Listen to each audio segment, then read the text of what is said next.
It's that time.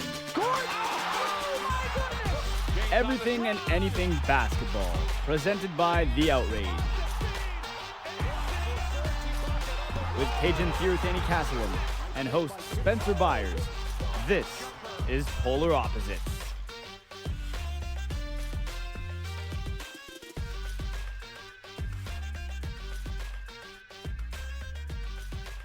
Welcome everyone. Polar Opposites back again, Thursday edition. We ended up missing Monday, so only will be one this week. I'll say Cajuns had a lot of stuff going on. I've been busy with work. The next 2 weekends were actually rather busy too. We got some volleyball commentaries coming up this weekend and next weekend. So rather busy coming up, Cage. Rather busy in the previous weeks. So I've been able to get in the lab. We are happy to be in the lab today. So, we'll get straight into it. Hopefully, we're able to post two next week in between our volleyball dates with York and Sheridan College and York University, respectively.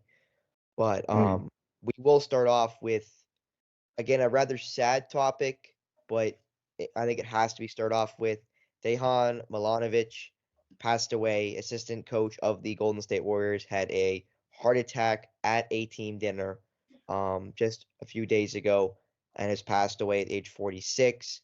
He spent 3 seasons with the organization, and our hearts and thoughts go out to the Golden State Warriors family, obviously Milanovic's family as well, of course. It is obviously devastating, Cage, for a coach or teammate to pass away at such a young age, 246.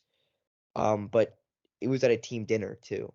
So that also adds to it. And yesterday's game for the Warriors was postponed against Utah. I don't know when the next time the Warriors will actually play a game, to be honest with you, will be because of this rather sudden news. And I don't know when we should expect them to play again, to be honest with you. Well, I think that's the heartbreaking part. One, he's young, just 46. And he was a big part of that 2022 title team. I was just watching this on YouTube, and Bob Myers hired him. And you could tell his voice was quavering, like his voice was shaking when he was talking about him because he doesn't feel like it's real.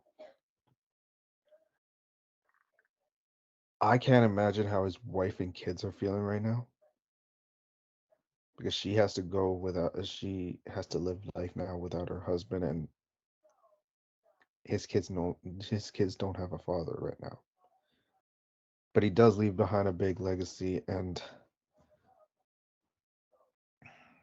it's just heartbreaking. Like when it came out that the game was postponed, I'm like, oh, like you kind of knew it was like you knew based off of the details that had come out. I'm like, they were not, like, nobody was in the right state of mind to play a game that day, especially since it happened at a team dinner. Players, coaching staff, maybe executives were there too. Like, they all witnessed him having a heart attack. They all witnessed that. And it's just sad to see. It's just sad to see. It's just sad to see this happen. And he also mentored Nikola Jokic too. So he's left an imprint on a lot of the NBA, especially like the European players. Bogdanovich didn't really have much to couldn't really say much. Mike Brown was heartbroken. Darko Rajakovic, I believe, spoke about him too. Um, yeah, thoughts and prayers go out to Milojevic and his family because 46 is way too young of an age to die. That it is. You know, I don't really know where else to go from here, Cage, because obviously I think we will talk about the Warriors because their season still hasn't gone the way they wanted to, but That's that's in that's the rearview mirror, secondary at this Cage. point. And I agree with you, Cage. So I don't even know if we'll touch the Warriors now because of obviously this news. I will also mention that the private team dinner was in Utah because again they were going to play against the Utah Jazz yesterday, and that obviously did not occur. So I guess we'll just see when we see the Warriors next on the floor, and maybe this is, you know, maybe this can galvanize the team as Draymond Green recently came out and said after returning from his indefinite suspension that there's just no pride within the team. Maybe as sad as this is, maybe this can be the turning point. And I hate to take it from that angle. I really do hate saying all of those words in that particular order. But sometimes teams just need that one thing, that one, you know, that one commonality between everybody. Mm-hmm. And this can, this can be the catalyst to maybe the Warriors finally clicking into that top gear we all know they have with Steph Curry, with the new addition of CP3, Chris Paul, Draymond, hopefully not being able to get suspended, Wiggins be finding his game again, Klay Thompson finding his game again. You know, the Warriors I expect will be a different team when they come back to the floor, whenever that may be, if that's in the coming couple of days, if that's next week, if that's, later this month. Well, you also got to wonder they play tomorrow. I wouldn't be shocked if that game got postponed too. But they also don't play until the 24th. So I had to think about that angle, but it's always like at the back of your mind at the same time. I think to me it's just like that's just secondary. That's just secondary. Um and it is going to take, like, there is going to have to be a whole lot of counseling and therapy involved in this. Because to see someone suffer a heart attack right in front of you and eventually die is not something you can unsee. And more or less so than basketball, I worry about the well-being of everybody involved because that is not a sight people should see. Definitely not Cage again. Dejan Milanovic, pardon me. Our respects go out to his family. Steve Kerr mentioned them in his presser. Wife Natasha, sons Nikola and Masa. So, thoughts go out to them, of course, and the Milanovic family. And hopefully, I guess I'll just stop there, Cage. Our respects go out to them. Our thoughts are with them. And Mhm. we'll move on now to, as much as sometimes you want to end with heartfelt things. I like to start with them, get them, I'll say, out of the way, kind of, say we all saw it. Let's talk about it a little bit, and now let's move on to, I'll say let's move on to basketball. Mhm. The Toronto Raptors have finally made another trade. We talked about it the last 2 weeks, at least, since OG Anunoby's been traded. That when was Pascal Siakam going to be traded? When was the next domino going to fall for the Raptors? And it happened yesterday. The Toronto Raptors have finally traded Pascal Siakam. And it was a trade that I've seen mixed reviews on, to be honest. This one was a lot more mixed than the OG Anunoby trade. The OG Anunoby trade, Cage, basically everybody said the Raptors win this going away. This is not like, no one really got it from the Knicks angle. Yeah, you get a really good player and a better defensive player, but you're losing two guys that are really good, and you're losing some. I believe they lost technically a couple second round picks in the end, but still losing Barrett and Quickly, two really good players. The Knicks trade for the Knicks angle of the trade didn't look great. This one's a little more different. The Raptors trade Pascal Siakam to the Indiana Pacers, a team you and I are a big fan of. The Raptors Yes, sir. acquire Bruce Brown, Kira Lewis Jr., and Jordan Nwora. Lewis coming from the Pelicans after a trade earlier in the day between the Pelicans and the Pacers. Now, the Pacers sent them a second-round pick for Lewis to add him into this trade. The Raptors also get 3 first-round picks. They get basically their own first-round picks back in 2024. Oh, the Pacers are sending their own 2024 and 2026 draft picks to Toronto, along with the worst 2024 draft pick from one of the Houston Rockets, the Oklahoma City Thunder, the Utah Jazz, or the Los Angeles Clippers. And you'd expect from what the season's looking like right now, Cage, that pick will either be a Thunder first-round pick or a Clippers first-round pick, depending on who goes farther in the playoffs once we get there. Mhm. But, I mean, again, can you really argue that the Raptors got worse with this trade? And yes, Pascal Siakam's the best player in this trade. And that's no offense to a guy you really like in Bruce Brown, and a guy that I don't mind in Bruce Brown. But you get 3 first-round picks to add to your cabinet of draft picks that the Raptors have needed to accrue. You've got a guy like Bruce Brown who's going to probably come off the bench, or maybe start and send Gary Trent back to the bench. Gary Trent Jr.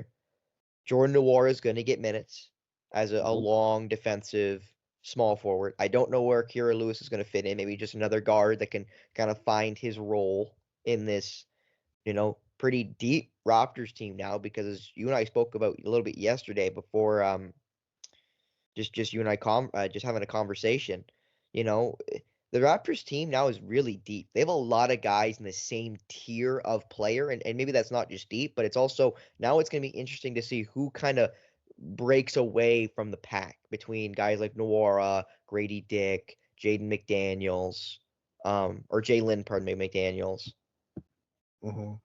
It's going to be really interesting to see, Cage. But I'll ask you, what do you think of this Raptors Pacers trade? Who do you think won the trade yesterday? I think it's to be determined. And why I say to be determined is, one, the Pacers definitely got better. And they did not have to give up Mathurin and Jarace Walker in the process. They didn't really have to give up any of their young guys. And that Indiana team's going to look scary when they run up and down the floor. Once Halliburton gets healthy. But why I say to be determined is, will Siakam re-sign with the Pacers? Because that, to me, is the all-important question. Because if he doesn't resign, you basically gave up Bruce Brown, Jordan Nwora, and 3 first-round picks for a rental. And that kind of is what drove down his value, Cage, is that he is a pending, UFA. He is a pending free agent, unrestricted. So And it was known that he wanted to test out free agency. yeah, exactly. He kind of openly said that he would not immediately sign a new deal with whoever traded for him if he was to be traded. I know that rumor had been out there for a while. That's why some teams were kind of worried to trade for Pascal Siakam, and definitely kind of kicked the tires, but didn't really want to get in the car. They looked at the car, looked at the paint, and went, let's look at another model. And the Knicks went an OG and an Obi's way. But the Pacers are planning to pursue Siakam once he becomes a free agent in the summer. So this could be a long-term thing. We'll see if Pascal enjoys his time in Indiana and if it's a fruitful season, because I think that will really, really impact if Siakam will stay or not. It's not like Kawhi Leonard when he was traded to Toronto, which was a surprise, and it really didn't fit what Kawhi you'd think would have wanted. I'm not sure what Siakam would have wanted, because he never really said he wanted to be traded. He was very much in the camp of, I want to stay in Toronto. I don't really want to leave. So it'll be interesting to see what he looks like in a New Jersey for the rest of this season. And, with the last, 42 games of the Pacers season, what the Pacers look like, how he fits into their system of how fast they play with Tyrese Halliburton and Benedict Mathurin and Obi Toppin and all these other guys. And Obi Toppin losing his basically spot in the rotation to Pascal Siakam now and Miles Turner.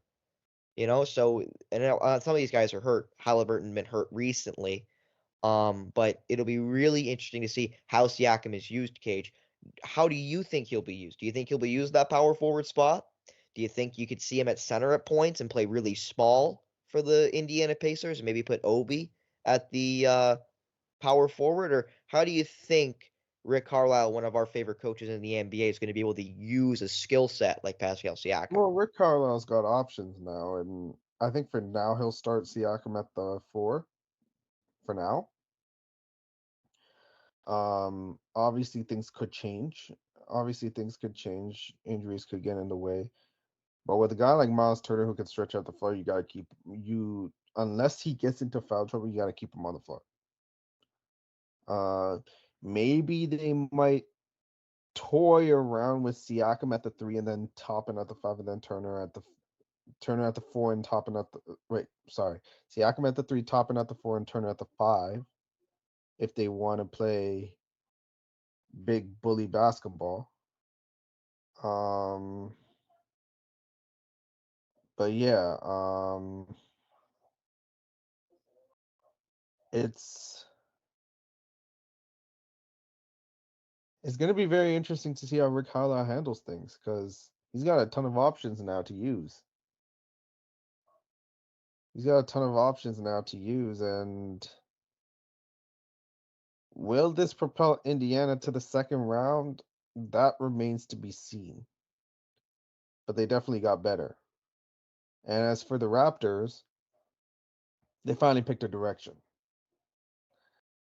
They finally have offensive options, albeit maybe too many mouths to feed, but that's a better situation than not enough mouths to feed. Now, will their defense suffer because of that? Yes, although that didn't really matter against the Miami Heat, or I should say the Miami Ice, the way they were shooting the ball. But they got younger. Long term they got better. Even despite giving up the best player in this deal in Pascal Siakam, and you got value from him in spite of him driving down his value by getting 3 first-round picks. Bruce Brown Jr., who you could either keep or move to a contender and get some draft capital out of. Jordan Nwora is still young to play that 3 and D role. And then you have a flyer in Kira Lewis Jr., and he's young too. So there's finally a direction in Toronto, and I'm liking it. Well, you and I definitely were in the rebuild camp, Cage, and that's kind of what they've done. And again, I will kind of preface by saying rebuild in the way Masai Ujiri is going to rebuild, which means he's going to want to get NBA bodies. Masai Ujiri has shown us in the past he does not make a trade that's going to make him exponentially worse just for potential. He doesn't do that. He expects to get NBA bodies that can contribute now, but may be able to propel later. Like Bruce Brown really is what he is now. Jordan Nwora and Kira Lewis Jr. are the guys that could become something. No, I'm not necessarily likely for I'd say Nwora, but still can find new levels to their game and those 3 first-round picks, even though you'd expect the Pacers are going to be a good team in 2024 and in 2026. You never really know, Cage, because if you would have told me, the Memphis Grizzlies are going to have, 13 wins on the season at this point in the year, even without Ja Morant for the first 25 games, I would have been surprised. I didn't think that team was that bad without Ja Morant. I have found out, as everyone else has, that the Memphis Grizzlies are garbage without Ja Morant, and they can't win a basketball game without Ja Morant, who's now had season-ending shoulder surgery. We don't even know we talked about. But Memphis Grizzlies are basically gone down the tubes, if you will. So we'll see what they end up doing at the draft if they start trying to deal to get some NBA bodies, or if they just sit and pick a top 10 player at this point, because it looks like with however the lottery works out, we're gonna have a top 10 draft pick with Ja Morant and Defensive Player of the Year Jaren Jackson Jr. And Desmond Bane is playing great. And you Like, kind of have some pieces in Gigi Jackson, who's played well to start things, who's played well in limited time, and they might have found something in Vince Williams Jr. too. So they got some pieces down there in Memphis. So it might not be a great season, great rest of the season for Memphis this year. But come next year when everybody's healthy, oh boy. it's going to be interesting, Cage. So we'll move off of the Raptors and the Pacers to another trade that happened earlier in the week. Danilo Gallinari and Mike Muscala were traded to the Detroit Pistons. The Pistons, we've talked about it on this show quite a bit. The Pistons got to make a trade, got to get rid of some of these young guys. They have too many. You got to get some. You either got to get some more draft picks or get some older guys, some vets, some guys who can take up some minutes. And the Pistons finally do that. They get Gallinari and Muscala. They trade away Marvin Bagley, Isaiah Livers, and two second round picks. I don't like the draft picks being involved, but if that's to get Danilo Gallinari, who is a rather good player for what he is, and obviously the ACL injury last year with Boston definitely doesn't help that, but Hmm. he's a really good player, or I'll say is a rather good player. And Mike Muscala is good in his role, 3-and-D type of guy. They And got no, shooting. yeah, they got shooting, which they desperately needed. And no offense to Bagley or Livers, I liked Isaiah Livers' story from Kalamazoo, Michigan. Played for at University of Michigan. Now he's no longer in the state of Michigan, but he's not too far. And I think technically DC, but not DC, depending on where the Wizards actually play, because I've heard some disputes about DC teams not actually playing in DC, but regardless. Um, I'm not going to say I think the Pistons win this trade, but I definitely think they got what they needed in this trade. Hmm. They got more modern. Excuse me. They got more modern. They got more shooting. They freed up the big rotation for now. That involved Jalen Duren, Isaiah Stewart, James Wiseman, and Marvin Bagley the third. With Bagley the third gone to the Wizards, the Wizards are taking a flyer on him to see what he can do, and Isaiah Livers, because our Wizards team's rebuilding, and I wouldn't be shocked if you see many other moves come. Will Tyus Jones be moved? Will Kyle Kuzma be moved? Um, that gets really interesting, and that's when it gets really interesting. Um, but Detroit got Detroit's offense was the bigger issue, like with their offense, with it being cramped and not much of a lack of spacing. But albeit they've dealt with injuries, Bojan Bogdanovic was hurt for a bit. Monty Morris still hasn't played, but they got more shooting. And once I think the Pistons finally get healthy and Kate Cunningham comes back, this team will look a lot more respectable.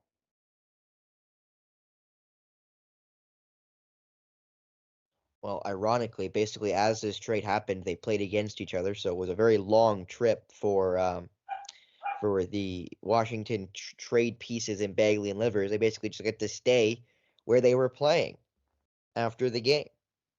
And that was actually a win for Detroit, their fourth of the season. They win 129-117, did the Pistons over the Wizards. And that made the Pistons fans kind of happy after Kyle Kuzma made fun of them on Twitter by saying, no one wants to be the team, that loses that many games, or the team that loses that team who loses that many games type thing. Um, and then you look at their side of the trade, Cage, and I'm not sure what Isaiah Livers is going to be at the NBA level at 25. Again, a rather older, kind of younger player. But Marvin Bagley, I do like Marvin Bagley's game, former second overall pick by the Sacramento Kings. Injuries have really derailed Marvin Bagley's career, but the Washington Wizards got younger, and as a team that is really struggling and isn't very good, Wizards have all of 7 wins. So if you add the two teams together, Cage, Detroit and the Pistons and Wizards have 11 wins total this year. And if I do quick math here, Cage, 69 losses, you know, What else can you expect from trying to get a little bit younger? Mm-hmm. And obviously needed younger Cage. So who would you say won the trade? I guess we finally should get to it. Who won the trade? I think this is to be determined because the Wizards did get younger and they needed to get younger to kind of figure out which direction they want to take. But Detroit also got more shooting in the process, albeit they got older. You know what? I say the Wizards. I say the Wizards won this trade because they got younger. Because they did get younger and they're figuring out what works for them. What works for them. And although Detroit got more shooting, they also got older. And you would think with a more veteran team, you wouldn't have 4 wins, but yet here the Pistons are, albeit they've been dealing with injuries. You got to wonder, does Gallinari and Muscala get rerouted? What happens to Bojan Bogdanovic? What happens to Alec Burks? What happens to maybe Monty Morris?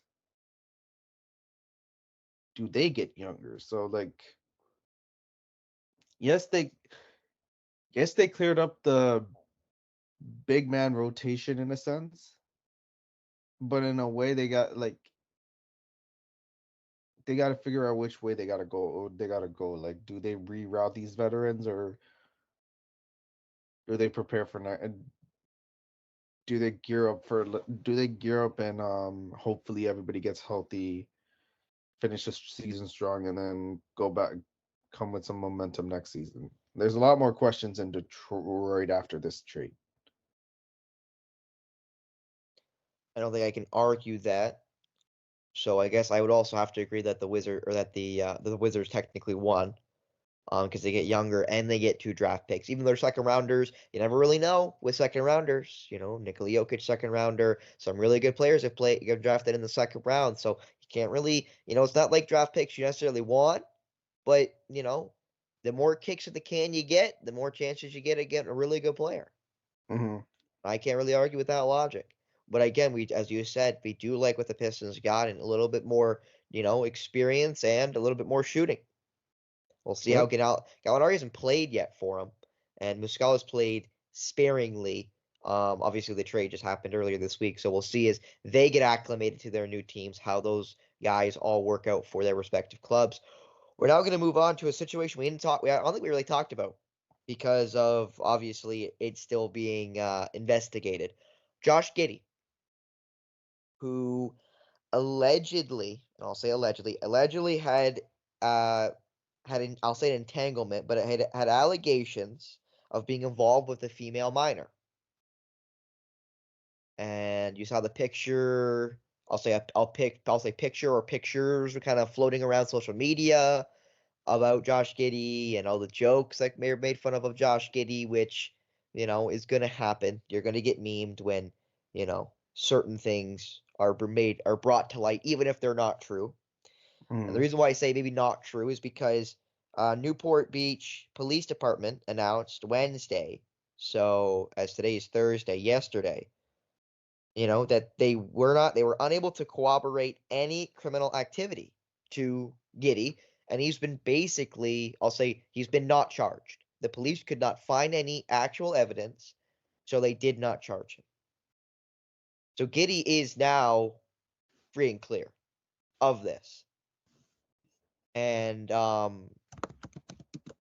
NBA also launched their own investigation on Josh Giddey. He has not been suspended. He's missed 1 game for Oklahoma City the Thunder this year. He's played in every other game other than just one, and that wasn't because of suspension or anything. So, I guess good for Josh Giddey to finally have this all behind him. And maybe as a 21-year-old kid, just getting acclimated to the NBA, it's a little bit of a lesson of be very, very careful what situations you put yourself in, even going to a club or going out, because these things can still happen. The allegations, because without saying Josh Giddey did or did not do this, I will let the police figure that part of the thinking out. I will just say, I hope Josh Giddey learns that you cannot put yourself in these situations, especially as a basketball player, as a professional athlete that is being paid millions, that has an opportunity to make more millions. You can't allow off the court to affect on the court. And that almost happened with Josh Giddey. Yeah. So, Cage, I guess I'll ask you quick before we just kind of move off of this, because it's more of a news topic than it is a discussion topic. But do you think that this could not maybe propel Josh Giddey's season, but, kind of take a lift off, or take a pressure off his shoulders, take a load off of his shoulders, coming into the second half of the season? I mean, obviously you have to think so. That it would that's something you can move forward from if you're Josh Giddey. But my issue still stands. How this was covered. How this is covered, and I hate to put race into this, but aside from Miles Bridges was talked about in great detail. Kevin Porter Jr. was talked about in great detail. And that even came out that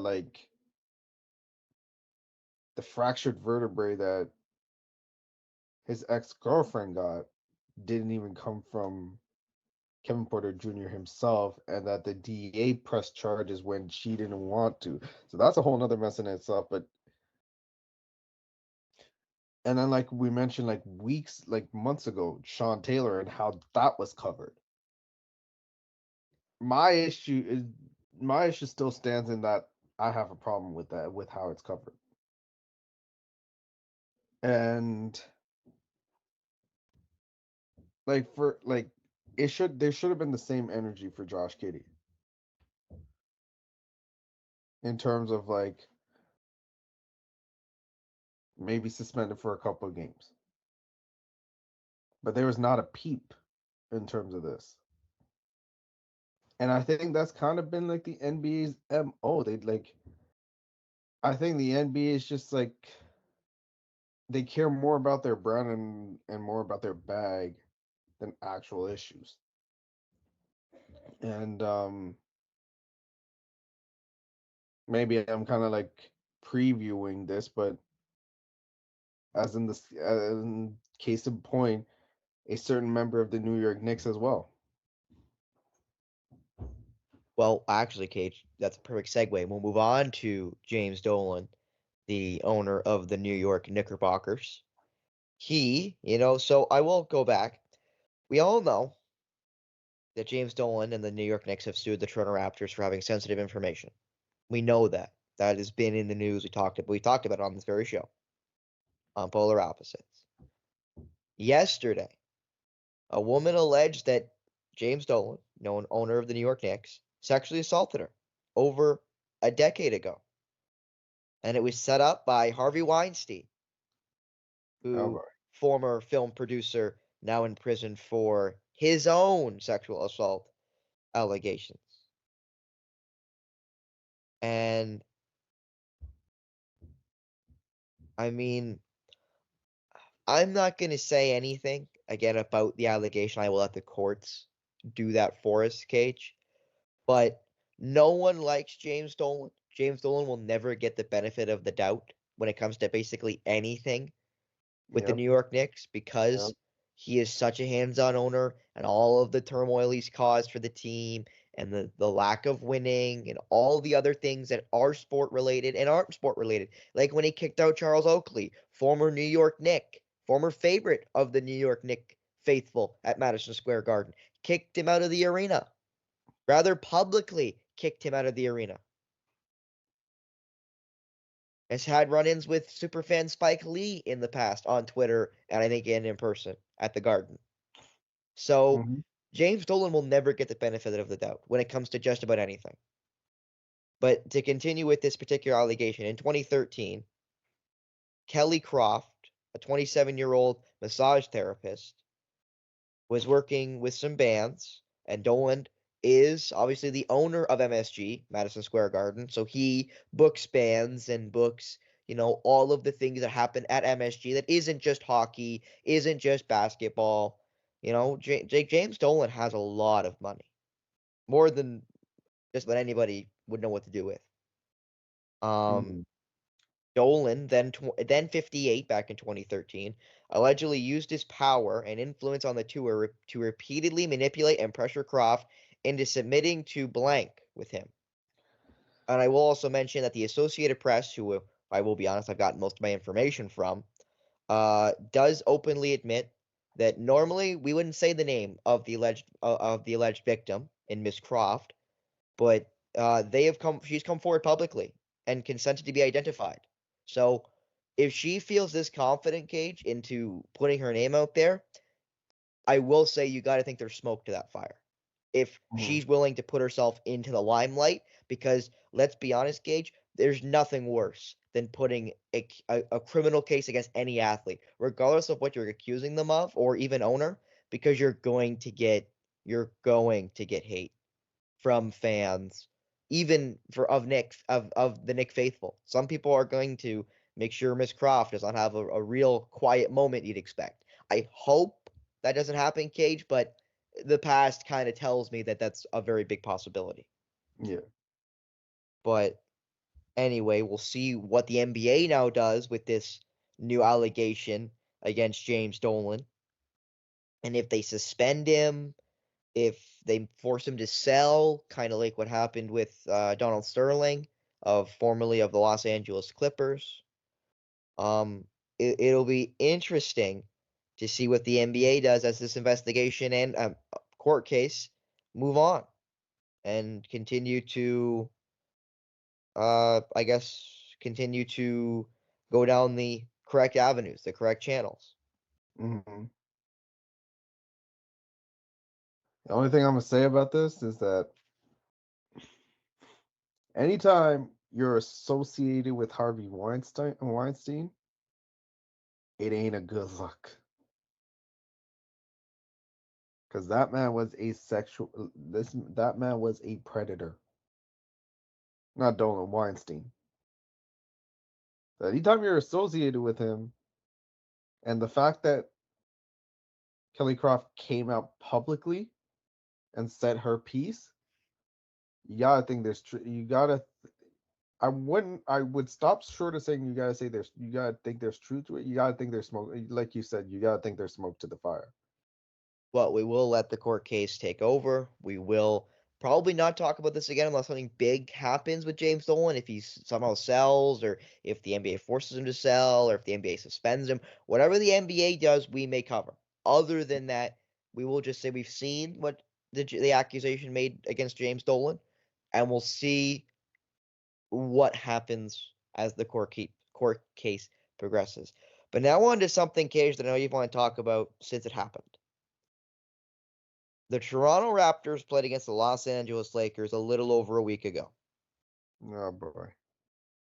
Darko Rajakovic, head coach of the Toronto Raptors, in the 132-131 loss, went off. He went on anybody. It was a heel promo, and he got everybody. Everybody got a number.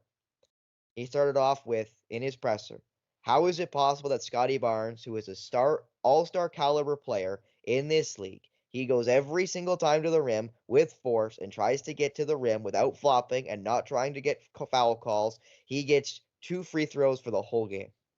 How is that possible? How are you going to explain that to me? And then in brackets, the Lakers had to win tonight, ? If that's the case, just let us know so we don't show up for the game. Just give them the win. That was not fair tonight, and this is not the first time it's happened to us. It's complete crap. And then he continued, kids. That wasn't it. He wasn't done. And then after the Barrett illegal screen call late in the game, score 124, 121 in favor of the Lakers. Scottie Barnes hits a three, waved off for an illegal screen by RJ Barrett on Anthony Davis. And apparently Rajakovic got no explanation from the referees about the review. They review it and they see what they want to see. They don't want to hear what we've got to say. They don't want to hear the players. What happened tonight is complete BS. This is a shame. Shame for the referees. Shame for the league to allow this. I understand respect for all-star players and all of that, but we have star players on our team as well. Yes, And sir. obviously, Cage, with all of that, he was fined $25,000 for his comments on the NBA officials. Now, as much as I want you to comment on Darko Rajakovic and his blow-up, we had another one, and it was probably more comical of a blow-up because Coach Mike Brown, former assistant of the Golden State Warriors, who was, as you mentioned, commented on our topic earlier of the death of Milanjevic. He had a massive blow up, and he was fined $50,000 for his blow up that happened just a couple days ago in a 143-142 overtime loss to the Milwaukee Bucks. He was irate with the referees, and he was a little bit more even keel after his ejection and his post-game presser. But here's what he had to say. The referees are human and they're going to make mistakes. But you just hope, A, there's some sort of consistency, B, there's some sort of communication between the referees. And the referees tonight, they were great. They communicated with me all night. If you get communication and you get a form of consistency in the game, then you can live with some things. But the consistency I saw tonight wasn't, in my opinion, there. And apparently commenting on Sabonis getting frequent foul calls because of his the way he goes vertical when trying to contest a shot. A simple basic rule of going vertical. I'm getting told two different things, and that is really inconsistent overall from the officials. We can't interpret a rule two different ways. And again, the comical part of this whole thing, Kajan, was at the presser. Mike Brown brought out a laptop and showed the foul calls to the reporters, was showing them the film study. Mike Brown pulled out the laptop and pulled a Belichick. We're going to do some film study in the presser, Cage. Damn. All right? Put on your glasses, Cage. Shine them up real good. We're going to have some film study at our presser tonight. That's some commitment. And he got, again, fined $50,000 for his tirade of ejection and then the comments after the game. Of course he did. Of course he did. So Cage, with those two coaches being rather irate with the referees during and after the game, which game do you think was more egregious? I know you watched the Raptors game. I'm not sure if you watched the Kings game. And then you can go through the criticism individually, because I know which one I want to really highlight. So you have the Actually, floor. you know what? Page. Take this wherever you want. Because my bias is obvious with the Raps, I'm gonna let you go first. Well, honestly, Cage, sadly, I was going to go with the Kings angle because I love what Mike Brown said. I tell this to all of my friends. I tell this to all the people I speak to in the media industry. I don't complain about referees. I try my best to not complain about referees when I'm watching a sporting event, when I'm at a sporting event, if I was coaching. I never spoke to the referees. I don't need to speak to referees. Yeah, you work them a little bit. Like, we should have got that call. You shouldn't have called that, blah, blah, blah, blah. Obviously, that's a part of the game. But, you don't explode at them. You don't yell at them. You don't cuss at them. You don't call them names. You don't go over a certain line, in my mind, with referees. Because they are human and, they do make mistakes, just like everybody else. The one thing Mike Brown said that I love is consistency. Mhm. If you are consistent, you can be bad. But as long as you're consistently bad, I can't complain because I know what I get. I know what to expect. Angel Hernandez is consistently garbage. So I know coming into the game that this game's going to be poorly officiated. And I know you have that same feeling with the NBA referees. So it's Mhm. not it's a consistency thing. If you call something once, you best be prepared to call it every time now, because I'm going to expect you to call it every time. Yep. Like, if that Barrett screen, which I thought was soft, and obviously Anthony Davis sold it like he got shot out of a cannon. If that is a moving screen, I want that called every time, because that happens at least 8 times a game, Cage. You can't tell me a guy passes over a direct ball handoff and doesn't kind of keep moving forward as the guy tries to fight through it. Mm. That happens every game. That happens multiple times every game. If you're going to call it once, I want you to call it every time, or you're going to hear me, because that's ridiculous. You can't call it once and not call it again. So let's be consistent. If you're going to be consistently bad, I'm okay with that. At least you're consistent. You made a choice. We're going to stop this tonight. If you're going to call a travel, after a third, on that, I'll say third step, I want that called every time then. And I don't care if that hits my team a bunch of times. I expect that to be called every time. Because if you call it once, I want to see the consistency throughout the game. So I'm with Mike Brown on that. I want to see consistency. I want to see referees not necessarily just take accountability, but also just be okay with, hey, I made a bad call here, or, that wasn't what I saw in real time.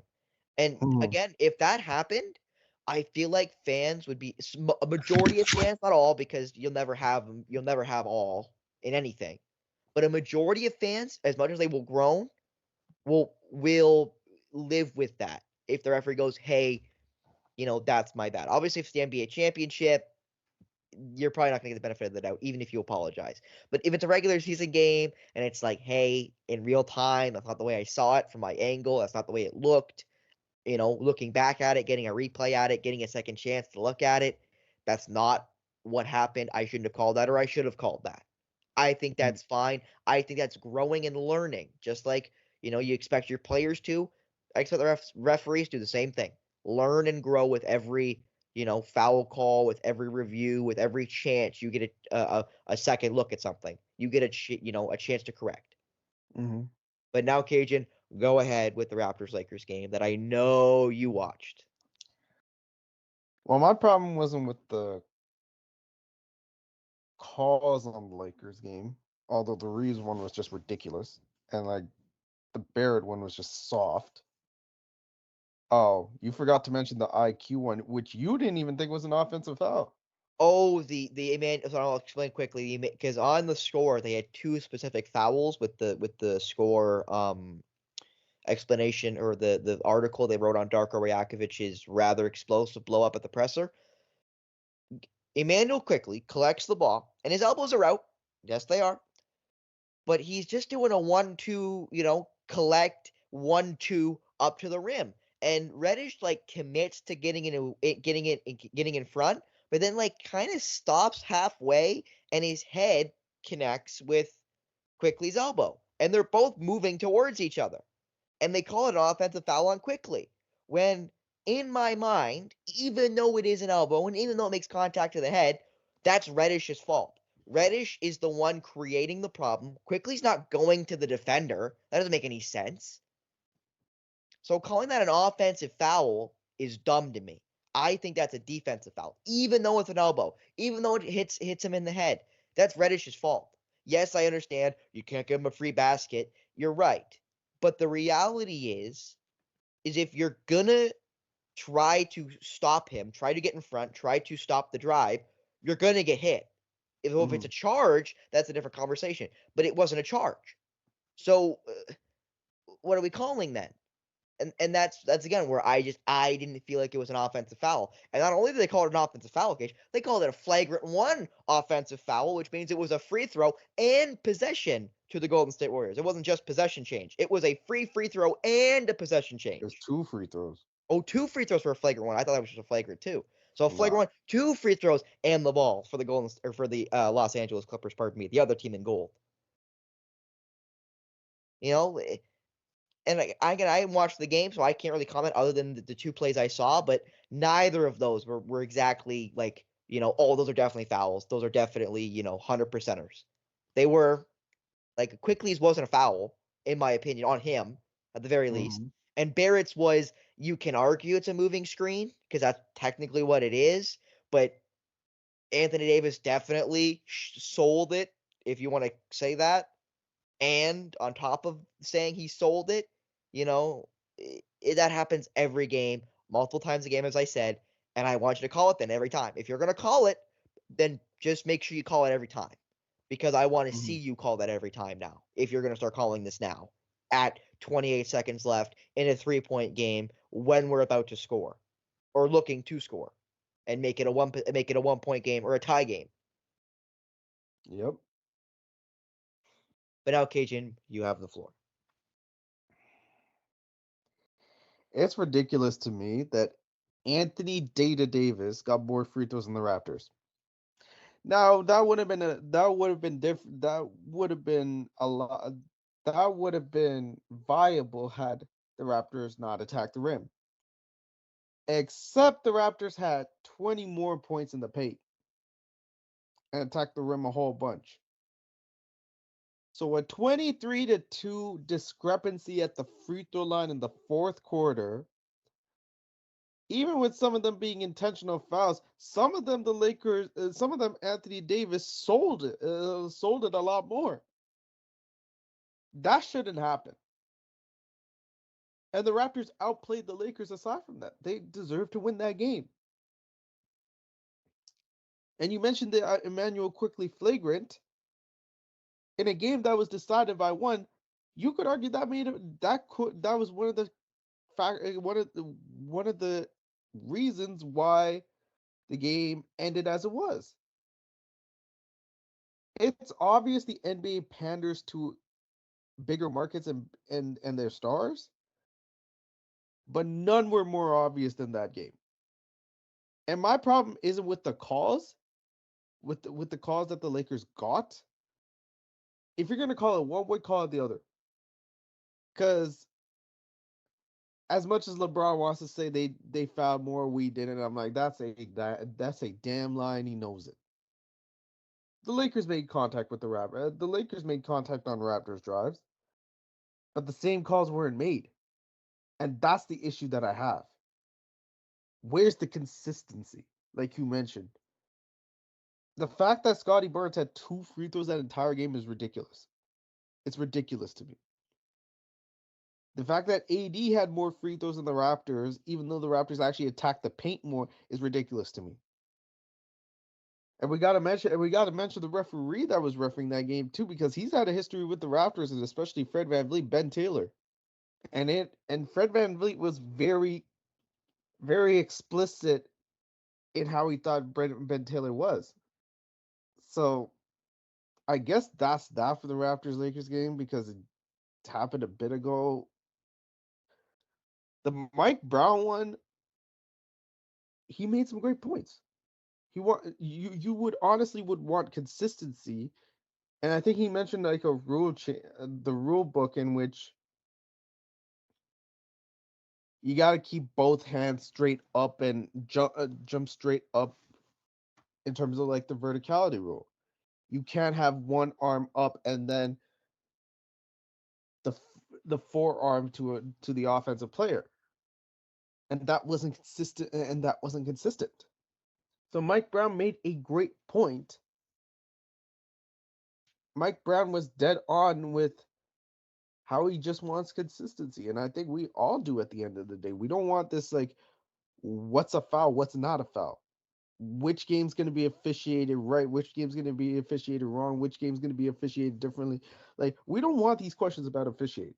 We just want to see basketball and not even talk about the officials. We should know officials by their first name, by their first and last name, unless they're in the news for like funny reasons. Yeah, like that fake fight that happened between Mark Cuban and that referee. That was a funny moment. Like stuff like that. Or James Williams looking like Gucci Mane, stuff like that. Bill Kennedy laughing at Jokic, kind of like shaking his butt at tip-off. Stuff like that. Well, anyway, we will move off of the NBA now, but before we go, Cage, Sports betting is rising, or rapidly rising in popularity, and I want to connect you with all the opportunities to get started or get ahead. Having multiple sportsbook accounts is the most simple way to maximize your profits, and there's never been a better time to sign up. When you visit our page in signupexpert.com/theoutrage, you'll be connected to all the sportsbooks in your region, not just where Cage and I are here in Ontario, your region, along with reviews of each platform and its unique benefits. All these sportsbooks have valuable sign-up offers for users, which you and I actually have had the chance to maximize somewhat, Cage. And when you Yes, sir. register through our link, you will automatically receive the top offers from each one. When you use multiple sportsbooks, you ensure you can always access the best available odds, which is key to successful sports betting. Kajan, as a player prop aficionado himself, he loves going through all the sportsbooks to find the best player props he can get and the best odds he can get at the player props. If you want to take advantage of these benefits and support us here at the Outrage Inc., please consider signing up for your next sportsbook using our sign up link, signupexpert.com/theoutrage. The link will be in the description of this episode, as it will be going on in the future. Again, thank you, Sign Up Expert, for the sponsorship here of Polar Opposites. And Cage, with that, I know you've got some pipeline player props. We haven't talked about it in a while. So, Cage, what recently has been tickling your fancy, and what have you bet for tonight's slate of games? That includes the Memphis Grizzlies making their way to Minnesota, the Raptors playing host to the Chicago Bulls. Got to be honest, Cage, the Bulls are favored in that game in Toronto against the Raptors. I don't know. I kind of like the money line for the Raptors. I know you're not a money line guy, but there might be some player props there I like. The Knicks play the Wizards at home. 12.5 point spread for the Knicks and the Wizards. Maybe some Knicks player props in there, Cage. What do you got for tonight's 5 games? Well, I do love me some turnovers because You do love you some turnovers. Players just love to turn the ball over. I have Jordan Poole over 1.5 turnovers against the Knicks. He's at 1.5. Yes. I can't believe it either. Doesn't he average like 3 turnovers a game? Sounds about right. Well, let me check, Cage. You know what? Let me just give you the season average of Jordan Poole in turnovers. He averages 2.3 turnovers a game. It's at 1.5 right now. I'm just saying. He's actually had one turn. He's like very good recently with his turnovers, Cage. So maybe you're wrong. Maybe the 1.5 is a good line with how he's played recently. But I would also contest that the Knicks are rather talented. And the last time he had more than 1 turnover was against the Knicks. And now they have OG Anunoby, who's a really good defender. So and then Dante DiVincenzo too, who's a good defender in his own right too. That's fair. So it wouldn't. I'd be shocked if he doesn't go over. Do you got any other player props you want to bestow us? Any more knowledge you want to drop? I do have one more. Actually, you know what? Maybe 2. Ooh, Rudy maybe 2 Gobert over 3.5 first quarter rebounds against the Grizzlies. Yeah. Oh, that seems like pretty easy money to me. Even though I know you said 3.5? Yep. Well, he averages 12.5 a game. He's had no less than 12 in the last 6 games. So to think he has basically 4 in the first quarter, I think it's a pretty safe bet. Well, he also had 5 rebounds in the first quarter yesterday against Detroit. And now he's playing against another kind of bottom feeding team in Memphis this season. And you want to know how I know that? Because I put it on him yesterday. Yeah, Kajan likes to use player props to move the line. So he usually bets the same player prop like 3 or 4 games in a row. Like I know he abused the Oscar Thompson blocks plus steals for the first quarter of the season. Decided to stop playing him. Until Monty Williams put him to the bench. Yeah, exactly. And he said we had one more, Cage. What's your last one? What's your third player prop? So you said 1.5 turnovers plus for Jordan Poole. So take the over on the turnovers. You said over 3.5 rebounds for Rudy Gobert. And what's the other over? Because I know you'd never go under. Scottie Barnes over 2.5 turnovers. That is in tonight's game at home against the Bulls. He averages 2.5 turnovers a game, Cage. He hasn't had over. Ooh, actually, he's been rather turnover prone in the last 3 games. He's had 3, 4, and 5 turnovers in his last 3 games. So maybe he has another good one, Cage. Hey, man. That's part of my 5-game parlay. As Cajun continues, I will mention, the reason why Cajun does it and not me is because Cajun actually makes money sports betting. I do not. So, well, do not consistently, at least. Cajun consistently makes a little bit of dough when it comes to his betting of the sports. Oh, I also do have one more. Colin Oh, Sexton over 26.5 points, rebounds, and assists. so that is points, rebounds, and assists. So meaning he must have total with all 3 of those stats over 26.5. That Yes. sounds, even though Colin Sexton's not like much of a passer for Utah, I think that's pretty easy, isn't he? He's averaging like 20 a game right now. Well, I have him Oh no, over he's actually averaging 17 a game.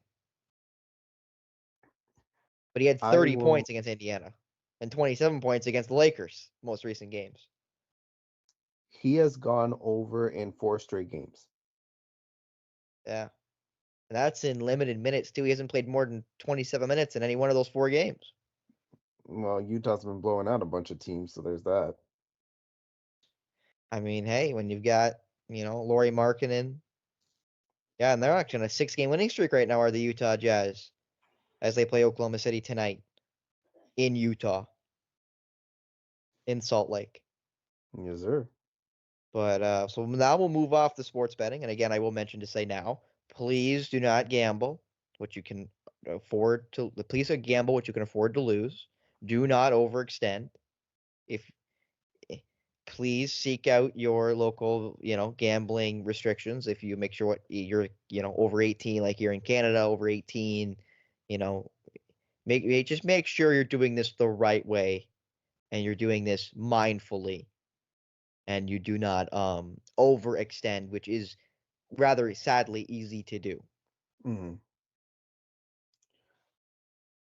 Also, to make this official, the NBA is now postponed the Mavericks Warriors game for tomorrow. So the Warriors will now not play tomorrow. They did not play yesterday. So that is the last 2 games that have been postponed, and they will be moved to a later date for the Golden State Warriors, who have played a grand total of 40 games this year. That means their next available game, Cage, is the 24th at home against the Atlanta Hawks. So it'll be basically almost 10 days since their last game, since they've lost to Memphis on the 15th. If they don't reschedule one of those 2 games for a date between tomorrow, the 19th, when they're supposed to play Dallas, and the 24th, when they're supposed to play Atlanta, we'll see if there's a game added, or if they just stick to they'll come back on the 24th and they'll add those 2 games against Utah away from home and at home against Dallas at a later date. Mm. But I do want to mention the college ranks a little bit because, again, a lot, and I mean a lot of motion has continued in both the men's and women's brackets, as the most recent AP poll came out on Monday and moved some teams around. Connecticut, number 1 team in the nation, I'm going to go through this, Cage. Purdue lost. They lost to Nebraska. Kansas, they lost to UCF. North Carolina actually guys got on a winning streak. They're now up to number 4 in the nation. UConn, number 1 in the nation. Their most recent loss was against Seton Hall back in December. So they're on a 6-game heater. Houston, I'm not sure if they were undefeated last time we spoke. They're no longer undefeated. They lost to Iowa State and TCU. They lost 57-53 to Iowa State, 68-67 to TCU to their first 2 of their first 3 games in the Big 12 this season. They actually just crushed Texas Tech, number 25 in the nation, 77-54 though. So we'll see where they end up being ranked with their first 2 losses of the season. Mhm. Tennessee's lost also recently. They lost to Mississippi State on the 10th. I believe Kentucky's lost recently. Yes, they have. They lost to the Texas A&M Aggies, 97-92. So a bunch of top-tier programs, Cage, have really, picked up a couple losses recently. Basically, everybody has picked up a couple of losses. And I will mention, my Bulldogs of Gonzaga down in Spokane are no longer ranked in the top 25. They have fallen out of the rankings with a couple big losses in conference in the AAC. Or no, pardon me, in the WCC, in the West Coast Conference. Mhm. But a lot of big losses. And I think the one team I didn't mention, Cage, is Arizona. Arizona lost 2 in a row, or lost to Washington State on the 13th. And they also lost to FAU, as mentioned, then lost to Stanford big, which we talked about. So a couple more losses for the Arizona Wildcats has dropped them down to 12 in the Although most they did recent bounce AP poll. back with a win over USC. That they did, but USC is actually very, very hurt right now. You mentioned that game. In that game for USC, their top 2 players in Boogie Nelson and Isaiah Collier weren't playing. Boogie Nelson and Isaiah Collier are both hurt. So USC is battered as well Mm-hmm.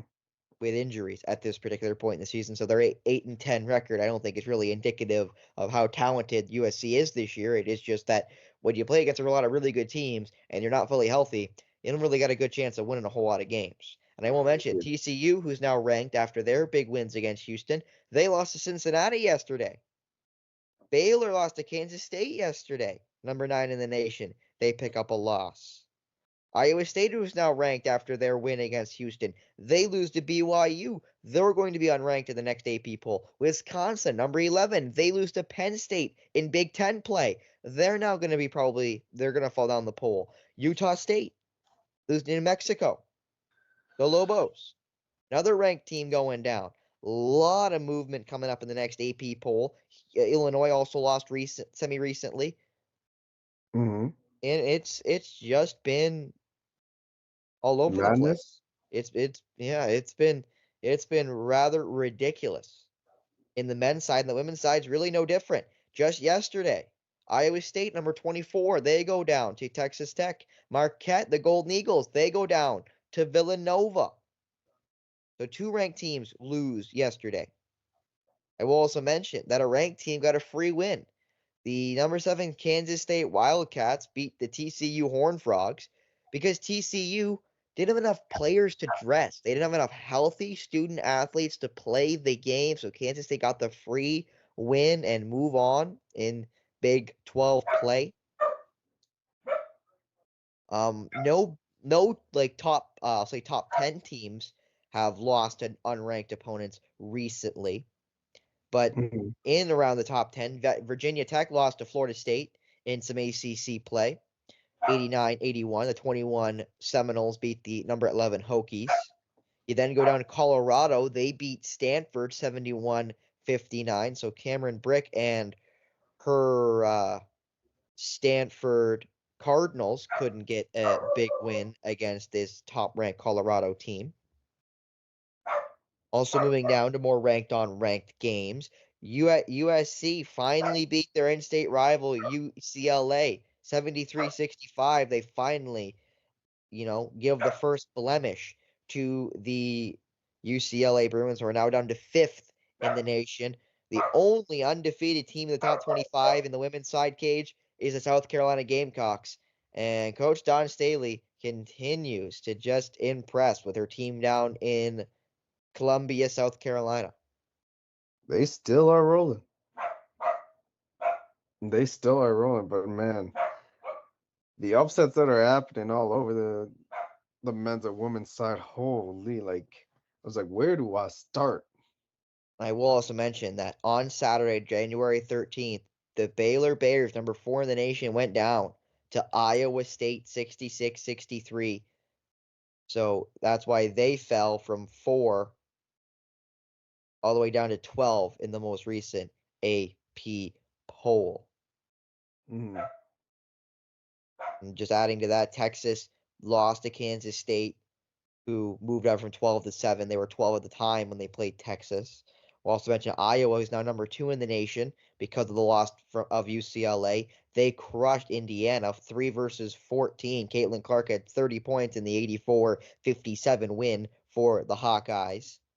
And as you mentioned, Kate, just a lot of movement going around in both sides of the AP polls, more on the men's side than the women's side. But, at this point, you got to be thinking, does South Carolina pick up a loss in conference play? You got to think they might, playing everybody twice, but you never really know, especially with Don Staley, who's had NBA interest before and is a really good coach, is Coach Don Staley. Mhm. But I think, Cage, that'll do it for us.